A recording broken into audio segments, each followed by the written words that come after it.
Assalamualaikum warahmatullahi wabarakatuh. Saya Rifda Syafiqah Nurahini dengan NIM 226121139 ingin menjawab soal UAS untuk akhlak dan tasawuf. Langsung saja, pertanyaan yang pertama yaitu tentang klasifikasi mazhab tasawuf, tokoh-tokohnya dan konsepnya. Adapun terdapat 5 klasifikasi mazhab tasawuf. Yang pertama yaitu ada tasawuf sunni. Jadi tasawuf ini tuh berpijak pada Al-Quran dan Sunnah. Adapun tokoh-tokohnya yaitu yang pertama ada Abu Al-Qasim Al-Qushairi, kemudian ada Junaid Al-Baghdadi, kemudian ada Al-Ghazali yang paling dikenal sampai saat ini. Adapun konsep-konsepnya yaitu ada tazkiyatun nafs, yang artinya kayak pembersihan jiwa melalui ibadah dan amal soleh. Yang kedua ada muhabbah, yang artinya cinta kepada Allah. Yang ketiga ada ikhlas, dan yang terakhir ada zunud. Zunud yaitu kayak mengurangi ikatan dari hal-hal yang duniawi. Kemudian yang kedua ada tasawuf amal. Jadi tasawuf ini tuh berorientasinya pada amal, jadi kayak melalui ibadah, zikir, dan kayak aktivitas ritual yang spiritualis. Adapun tokoh-tokohnya yang pertama ada Syekh Bahaluddin Naqsyaband, yaitu pendiri tarekat Naqsyaband. Yang kedua ada Syekh Ahmad Tijani, yaitu pendiri tarekat Tijani. Yang ketiga ada Syekh Abdul Hasan Al-Syazili, yaitu pendiri tarekat Syaziliyah. Adapun konsep utamanya yaitu tarekat, jelas tarekat karena tokoh-tokoh tersebut itu pendiri tarekat semua, yaitu yang artinya itu seperti sistem pembimbingan secara spiritualis dari seorang guru begitu, guru atau mursyid tersebut. Yang kedua ada zikir dan wirid. Yang ketiga mujahadah, yaitu latihan spiritual juga yang kayak menuntut kesungguhan untuk melawan hawa nafsu. Yang ketiga terakhir yaitu khidmah. Khidmah di sini berarti kayak membantu sesama, kayak sama umat muslim sebagai bentuk pengabdian kepada Allah. Yang ketiga yaitu tasawuf filsafi. Tasawuf ini menggabungkan pengetahuan tasawuf dengan filsafat.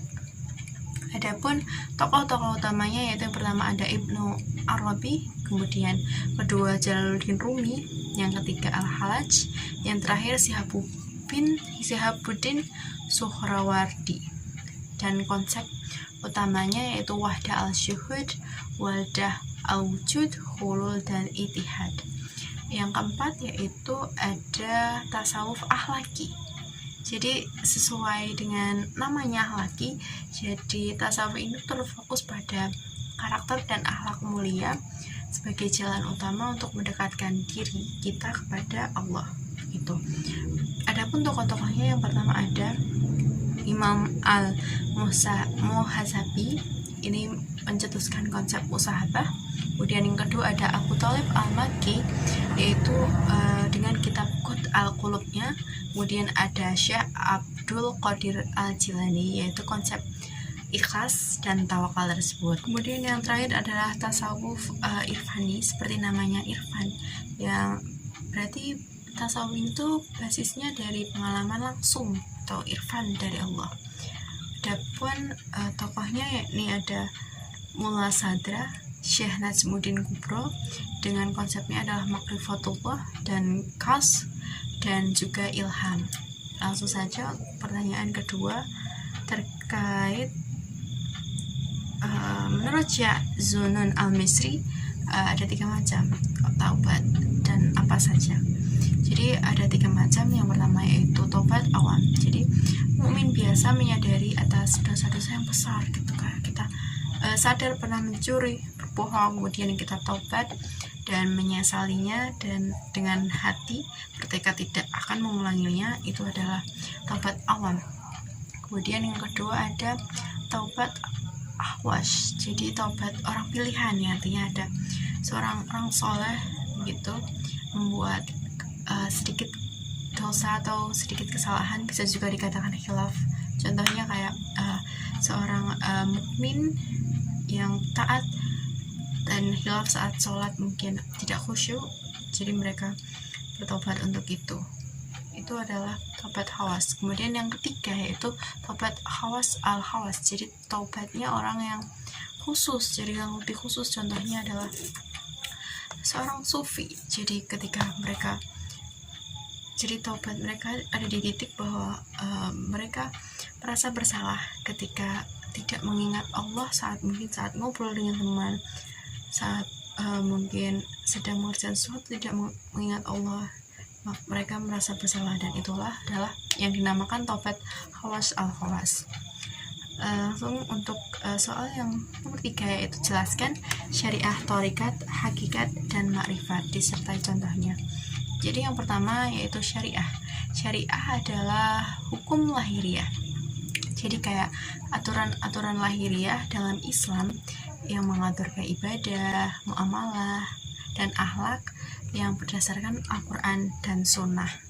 Jadi jika diibaratkan syariah itu seperti jalan-jalan kita menuju tempat yang kita tuju, begitu. Kayak contohnya kayak kita melakukan sholat 5 waktu ataupun puasa Ramadan. Yang kedua yaitu ada thariqat atau jalan spiritual. Thariqat ini tuh kayak kendaraannya gitu, yang membawa kita melewati jalan dan mencapai tujuannya begitu. Yang ketiga adalah hakikat, kebenaran yang hakiki. Jadi thariqat itu kebenaran hakiki, penyingkapan atau bentuk dari kebenaran batin tentang Allah dan kenyataannya melalui pengalaman spiritualis yang mendalam pada tiap individualis. Jadi contohnya kayak merasakan bahwa setiap sholat itu nggak cuma gerakan, tetapi kita merasakan makin dekat dengan Allah. Jadi jika dianalogikan hakikat ini sebagai kesadaran menyadari keindahan tempat yang syariah dari thariqat, kemudian ada hakikah yaitu saat kita sampai di tujuan. Yang keempat yaitu ma'rifat. Ma'rifat adalah pengenalan ilahi. Jadi ma'rifat ini tuh puncak kesadaran spiritual seseorang, dimana kayak mendalami tentang Allah dengan perasaan mendalam gitu.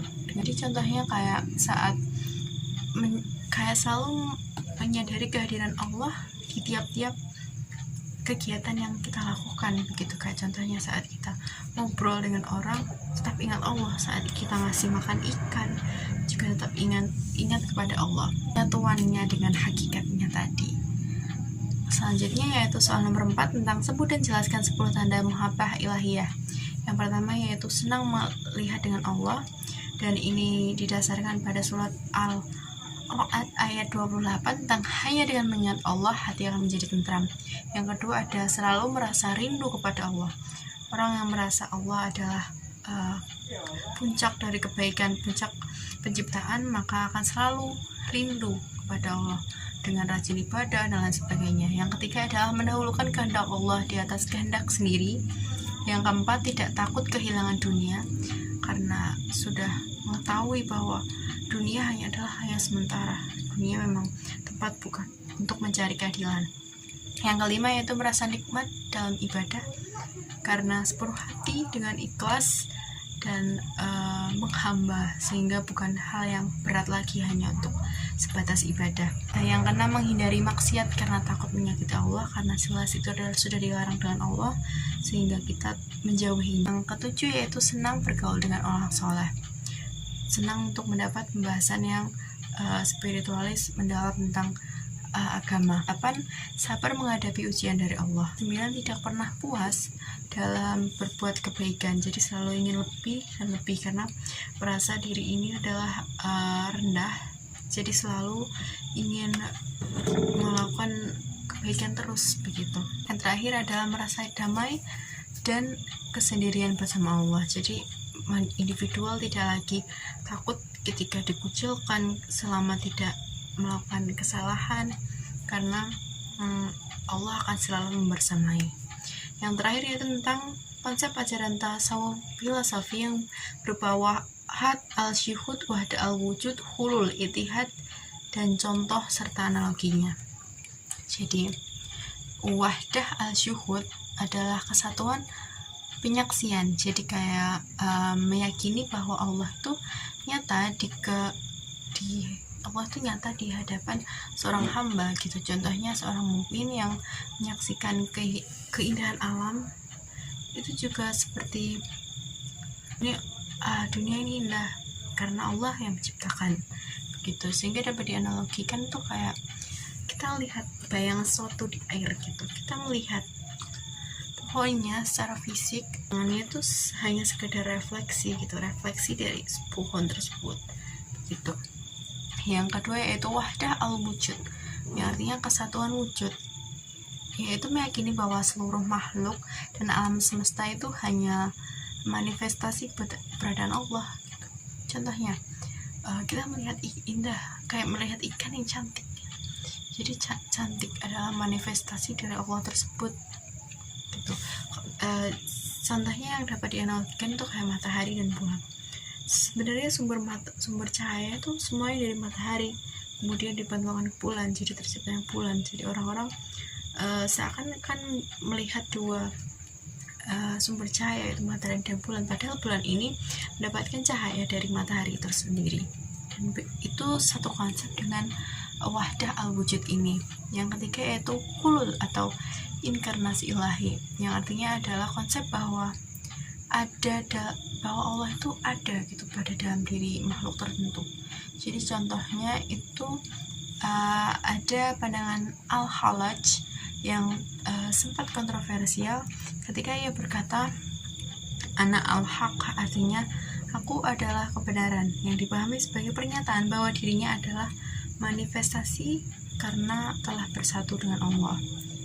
Jadi kayak merasa bersatu dengan Allah. Contohnya kayak kita minum air di dalam sebuah botol, kayak air tetaplah air, tetapi bentuknya tuh sesuai wadahnya ya, sesuai. Kalau di botol dia akan mengikuti botol, jika di akuarium dia akan membentuk seperti akuarium juga. Terakhir ada itihad, yaitu titik penyatuan dengan Allah. Jadi konsep bahwa seorang hamba ini tuh bisa menyatukan diri dengan Allah melalui hal-hal yang spiritualis yang mendalam gitu. Contohnya mungkin seorang yang contohnya kayak sufi yang mungkin dalam beribadah mendalam gitu, kayak sehingga kayak nggak sadar lagi dengan dunia dan sekitarnya. Mungkin akan dipandang aneh bahwa tapi dirinya merasa menyatu merasa menyatu gitu dengan Allah. Jadi kayak kalau dianalogikan dengan air lagi jatuh di akuarium, jadi status air ini sudah identitasnya sudah tidak status air lagi, tapi sudah menjadi air di akuarium. Sekian dari saya, kurang lebihnya mohon maaf. Wassalamualaikum warahmatullahi wabarakatuh.